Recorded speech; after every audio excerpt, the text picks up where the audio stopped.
Hello. एक बार फिर education knowledge में आपका स्वागत है। आज हम कक्षा 10वीं के विद्यार्थियों के लिए वन लाइनर वाले प्रश्नों को लेकर आए हैं। तो आइए शुरू करते हैं। आप देख सकते हैं जी, कक्षा 10 है आपका और पार्ट है इसमें अध्याय 1। पार्ट का नाम है विकास। ये अर्थशास्त्र का चैप्टर है और इसमें सामाजिक विज्ञान के अंतर्गत कौन सा चैप्टर है जी? अध्याय 1, पार्ट का नाम है विकास और ये अर्थशास्त्र का चैप्टर है पहला। ठीक है, तो इसमें वन लाइनर वाले प्रश्नों को आज हम हल करेंगे। तो आइए शुरू करते हैं। तो इसमें देखिए, पहला प्रश्न है इसमें, किसी देश के विकास के 3 संकेतक हैं। कौन कौन से संकेतक हैं? एक तो प्रति व्यक्ति आय, दूसरा है साक्षरता दर और तीसरा है स्वास्थ्य सुविधा की उपलब्धता। यानी किसी देश के विकास को निर्धारित करने के लिए 3 चीज़ों को मुख्य तौर पर देखा जाता है। प्रति व्यक्ति आय, यानी उस देश के व्यक्तियों की प्रति व्यक्ति आय क्या है। साक्षरता दर, यानी वहाँ पर कितने पढ़े लिखे लोग हैं। और स्वास्थ्य सुविधाएं, यानी कि वहाँ पर स्वास्थ्य सुविधाएं कैसी हैं। ठीक है, इसके बाद नेक्स्ट क्वेश्चन लेते हैं। अगला प्रश्न है आपका, सरदार सरोवर बांध नर्मदा नदी पर बना है और ये कहाँ पर बना है? सरदार सरोवर बांध नर्मदा नदी पर गुजरात राज्य में बना है। नेक्स्ट है आपका क्वेश्चन, विकास का अर्थ आर्थिक प्रगति के साथ साथ साथ ही समानता एवं स्वतंत्रता भी है।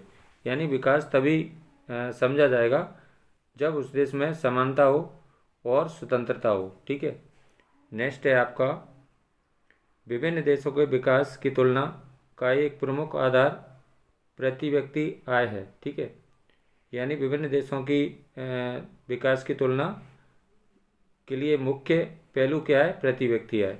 नेक्स्ट है आपका, विभिन्न देशों के विकास की तुलना का एक अन्य आधार क्या है? औसत साक्षरता, यानी वहाँ पर पढ़े लिखे लोग कितने हैं। अगला क्वेश्चन है, देश में स्वास्थ्य सुविधाओं की उपलब्धता उसके विकसित या अविकसित होने को दर्शाता है। यानी वहाँ पर स्वास्थ्य सुविधाएं अच्छी हैं तो वो देश कैसा है? विकसित है। ठीक है, और यदि स्वास्थ्य सुविधा वहाँ की अच्छी नहीं है तो वो कौन सा देश कहलाएगा? अविकसित। ठीक है, इसके बाद नेक्स्ट है आपका क्वेश्चन, अगला प्रश्न है, किसी देश की राष्ट्रीय आय को उस देश की कुल जनसंख्या से भाग देकर प्रति व्यक्ति आय ज्ञात की जा सकती है। यानी जब हम क्या करते हैं, किसी देश की राष्ट्रीय आय को, आप देखेंगे इसका सूत्र है, फार्मूला है, प्रति व्यक्ति आय बराबर क्या होता है? राष्ट्रीय आय और बटे में देश की कुल जनसंख्या। ठीक है, यानी कि हम क्या करते हैं, जब प्रति व्यक्ति ज्ञात की जाती है तो उसमें क्या करते हैं, उस देश की कुल, आप देखेंगे राष्ट्रीय आय को ऊपर लिखा दिया जाता है यहाँ पर और इसके बटे में जितने भी उस देश की जनसंख्या है उसका भाग दे दिया जाता है, तो हमें प्रति व्यक्ति आय प्राप्त हो जाती है। इसके बाद नेक्स्ट क्वेश्चन है अगला प्रश्न है आपका, विभिन्न देशों की प्रति व्यक्ति आय की तुलना के लिए उसकी गणना डॉलर में की जाती है। यानी विभिन्न देशों की आय की तुलना करने के लिए क्या करते हैं, उसकी गणना काय में करते हैं? डॉलर में करते हैं। ठीक है, नेक्स्ट है, विश्व बैंक की रिपोर्ट के अनुसार वह देश जिनकी प्रति व्यक्ति आय 2019 के अनुसार है ना, $49 49,300 प्रति वर्ष या उससे अधिक है ना, वह समृद्ध देशों की श्रेणी में आता है। यानी सीधा सीधा मतलब है, यानी प्रति व्यक्ति आय जिस देश की $49 49,300 प्रति वर्ष या उससे अधिक है वो देश कैसा कहलाएगा? समृद्ध देश कहलाएगा, यानी धनी देश कहलाएगा। नेक्स्ट है अगला, भारत मध्य आय वर्ग के देशों की श्रेणी में है। यानी हमारा देश है भारत मध्यम आय वाला देश है। उसकी आप देखेंगे तो उसकी प्रति व्यक्ति आय क्या है?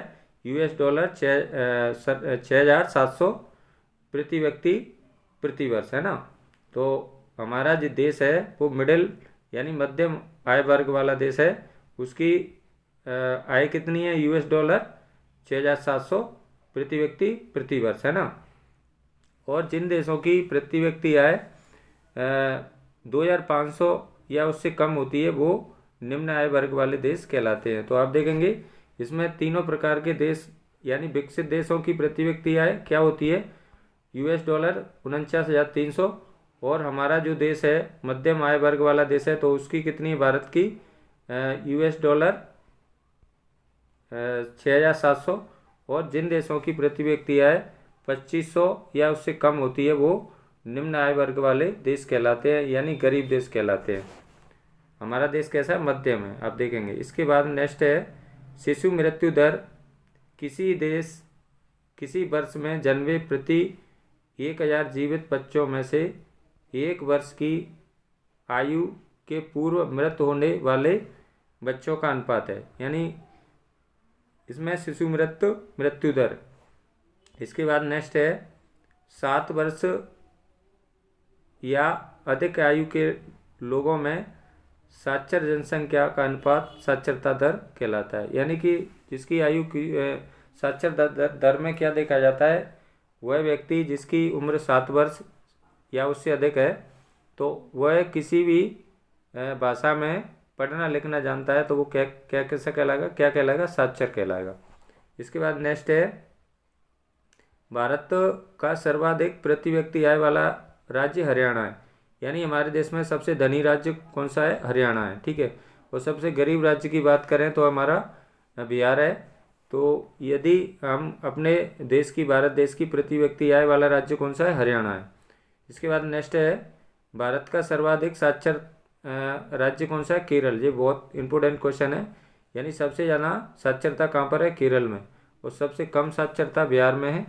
और ये यदि प्रति व्यक्ति आय की बात करें तो सबसे धनी राज्य हमारा देश का हरियाणा है और सबसे गरीब राज्य हमारे देश का बिहार है। यदि साक्षरता की बात करें तो सबसे अधिक साक्षरता वाला राज्य केरल है और सबसे कम साक्षरता वाला राज्य बिहार है, ठीक है। इसके बाद नेक्स्ट क्वेश्चन लेते हैं। केरल में स्वास्थ्य एवं शिक्षा की मौलिक सुविधाओं की पर्याप्त सुविधाएं हैं, यानी केरल राज्य है, छोटा सा राज्य है, यहाँ शिशु मृत्यु दर काफ़ी कम है, यानी शिशु मृत्यु दर सबसे कम कहाँ पर है, केरल राज्य में, ठीक है, क्योंकि यहाँ पर स्वास्थ्य सुविधाएं बेहतर हैं। इसके बाद में अगला है HDI का अर्थ है मानव विकास सूचकांक, ठीक है। तो इसमें देखिए HDI का क्या अर्थ हो जाएगा, मानव विकास सूचकांक। HDI के प्रमुख सूचक प्रति व्यक्ति आय, जीवन प्रत्याशा, औसत साक्षरता, ठीक है। इसके बाद नेक्स्ट है आपका अगला प्रश्न है, अगला प्रश्न देखिए, भूमिगत जल नवीकरणीय संसाधन है, यानी भूमिगत जल क्या होता है, नवीकरणीय संसाधन होता है।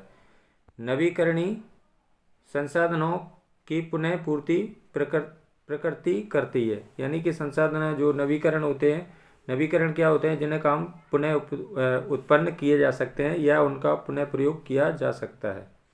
अगला क्वेश्चन है, कच्चा तेल गैर नवीकरणीय संसाधन है, यानी कच्चा तेल होता है वो गैर नवीकरणीय संसाधन है। नेक्स्ट है आपका गैर नवीकरणीय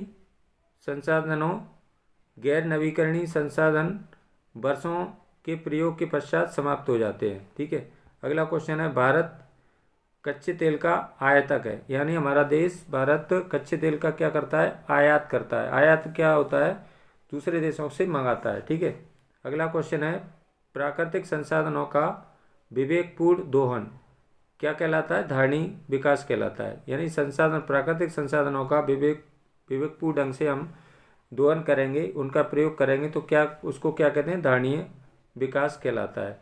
अगला क्वेश्चन है, जीवन प्रत्याशा किसी व्यक्ति के औसत जीवन काल का सांख्यिकी अनुपात है, यानी जीवन प्रत्याशा, ठीक है। इसके बाद नेक्स्ट है आपका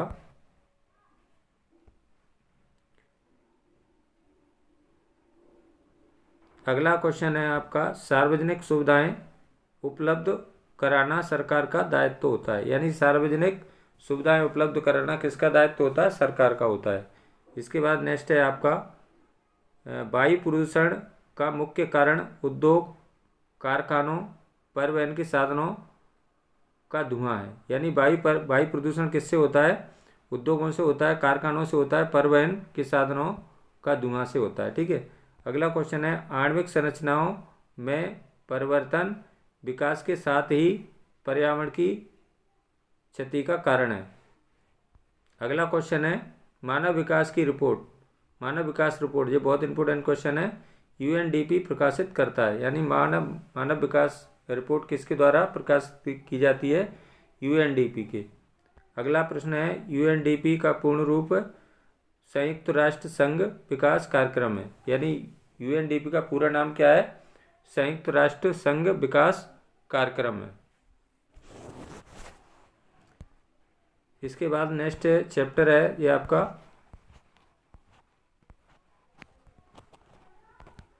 तो इसको भी हम हल कर लेते हैं।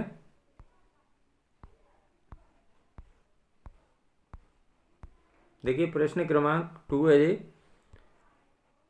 अध्याय 2 भारतीय अर्थव्यवस्था के क्षेत्रक।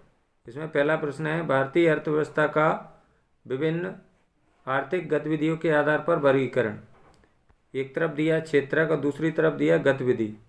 प्राथमिक क्षेत्रक में क्या क्या आता है, प्राथमिक क्षेत्रक में कृषि, पशुपालन, मत्स्य पालन, खनन आदि, यानी कि प्राथमिक क्षेत्रक में क्या आता है, कृषि आता है, यानी कृषि से संबंधित व्यवसाय को प्राथमिक क्षेत्रक में रखा गया है, इसको हम कृषि क्षेत्र भी कहते हैं। दूसरी क्षेत्रक में, द्वितीय क्षेत्रक में क्या आता है, विनिर्माण, जैसे गन्ने से चीनी निर्माण, कपास से सूत कातना, है ना, इसको हम द्वितीय क्षेत्र को औद्योगिक क्षेत्र कहते हैं। तृतीय क्षेत्रक, इसको हम सेवा क्षेत्र भी कहते हैं। सभी प्रकार की सेवाएं जैसे बैंकिंग, बीमा, परिवहन, भंडारण, संचार, स्वास्थ्य, प्रशासनिक और शैक्षिक, इसको सेवा क्षेत्र भी कहा जाता है। तो इसकी परिभाषा भी हम आराम से कर सकते हैं, यानी प्राकृतिक संसाधनों का उपयोग करके किसी वस्तु का उत्पादन करते हैं तो उसे प्राथमिक क्षेत्र की गतिविधि कहा जाता है। द्वितीय क्षेत्र की क्या हो जाएगी, प्राकृतिक उत्पादों को विनिर्माण प्रक्रिया द्वारा किसी अन्य रूप में परिवर्तन करने की प्रक्रिया को द्वितीय क्षेत्र की गतिविधि कहा जाता है। तृतीय क्षेत्र में क्या होता है, तृतीय क्षेत्र की गतिविधि प्राथमिक और द्वितीय क्षेत्र के विकास में मदद करती है। तो इस प्रकार ये तीनों की परिभाषा हो गई। अब हम आगे चलते हैं। देखिए इसमें आप देखेंगे तो प्राथमिक क्षेत्र है ना, प्राथमिक क्षेत्र प्राकृतिक संसाधनों का उपयोग कर किसी वस्तु का उत्पादन, वही मैंने अभी बताया था, प्राकृतिक संसाधनों का उपयोग करके किसी वस्तु का उत्पादन करते हैं तो उसे प्राथमिक क्षेत्र की गतिविधि कहते हैं। ठीक है, इसको हम कृषि क्षेत्र भी कहते हैं। दूसरा है विनिर्माण क्षेत्रक, प्राकृतिक उत्पादों को विनिर्माण प्रणाली द्वारा अन्य उपयोगी उत्पादन के रूप में निर्मित करना क्या कहलाता है, विनिर्माण कहलाता है। इसको हम द्वितीय क्षेत्र की गतिविधि भी कहते हैं। ठीक है, यानी औद्योगिक क्षेत्र भी कहलाता है। सेवा क्षेत्र क्या होता है, प्राथमिक एवं द्वितीय क्षेत्र के विकास में सहायता करता है, यानी मदद करता है। ठीक है, इसके बाद नेक्स्ट है देश में एक विशेष में उत्पादित सभी वस्तुओं और सेवाओं का मौद्रिक मूल्य सकल घरेलू उत्पाद कहलाता है। ये बहुत इंपॉर्टेंट क्वेश्चन है ये वाला। देश में एक वर्ष विशेष में उत्पादित सभी वस्तुओं और सेवाओं का मौद्रिक मूल्य सकल घरेलू कहलाता है, सकल घरेलू उत्पाद कहलाता है। अगला है क्वेश्चन आपका, सकल घरेलू उत्पाद का संक्षिप्त रूप जीडीपी है। ठीक है, इसको कहते हैं ग्रॉस डोमेस्टिक प्रोडक्ट, है ना। ग्रॉस माने क्या होता है, सकल, है ना। डोमेस्टिक माने क्या होता है, घरेलू, और प्रोडक्ट माने क्या होता है, उत्पाद। तो इसको जीडीपी का सकल घरेलू उत्पाद का संक्षिप्त रूप क्या है, जीडीपी। अगला क्वेश्चन है कार्य करने के इच्छुक व्यक्तियों को प्रचलित मजदूरी दर में काम कार्य न मिलना बेरोजगारी कहलाता है। यानी कोई व्यक्ति काम करने के लिए इच्छुक है लेकिन उसको रोजगार नहीं मिलता है तो वो क्या कहलाता है, बेरोजगार कहलाता है। इसके बाद नेक्स्ट क्वेश्चन लेते हैं। अगला क्वेश्चन है आपका, ग्रामीण क्षेत्रों में